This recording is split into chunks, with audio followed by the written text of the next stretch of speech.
Азыр видеоны көрүп атырганлардан кимдир ислам низат деп атырсаң, мен пулумду доллар кылып кояман.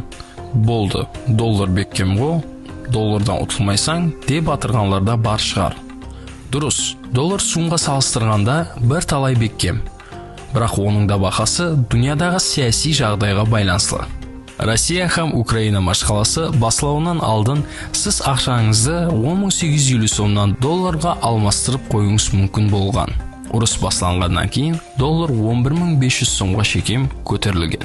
Азыр болса 12.800 сомго аласыз. Рубль хакында айтууда шарт эмес. Буларыңыз долларма, сумба, рубльма паркы жок.